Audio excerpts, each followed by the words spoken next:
আল্লাহর রহমত আস্তে আস্তে আস্তে আস্তে আমি ব্যবসা অনেক উন্নতি করলাম। হ্যাঁ, উন্নতি করে আমার দুটো মেয়ে ছিল আর একটা ছেলে। মেয়ে দুটোকে বিয়ে দিলাম। তারপরে খুব স্বাচ্ছন্দ্যে বিয়ে দিলাম, তখন আমার আর কোনো কষ্ট হইল না। তারপরে দেখালাম কি যে আর একটু কিছু করি। তো ওই যে আমাদের ভাই শরীফ, ওর বললাম কি শরীফ আমি একটা ফার্ম করব।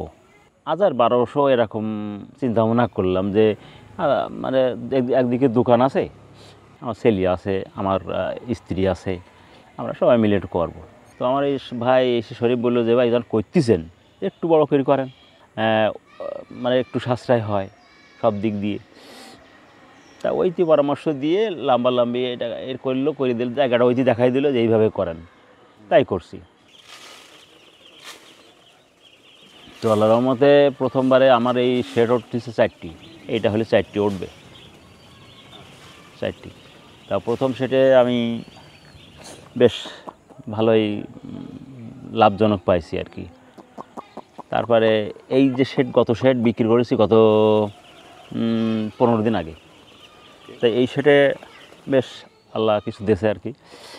তারপরে দ্বিতীয় এই 4th শেডে এই বাচ্চা এই চলতেছে। একটা জিনিস কি, প্রশাসনিক একটা দিক আছে না, এই প্রশাসনিকটা যে কোনো ক্ষেত্রে প্রশাসনিক একটা কড়া থাকলে তার কিন্তু সফলতা আসে। হ্যাঁ, এই প্রশাসনিক দিকটা কাজী ফার্মের খুব কঠিন। কোনো রকম হেলামি করা যাবে না। যে কাজটা আমি করতেছি এই কাজটার পরে একবারে 100% মনোনিবেশ করতে হবে। তা আরও অনেক দিক আছে যা আমি তো এই 4টি শেডের অভিজ্ঞতার লোক আমি। তো আমি যতদূর জানি আর কি কাজী ফার্মের নিয়মকানুনগুলো ভালো।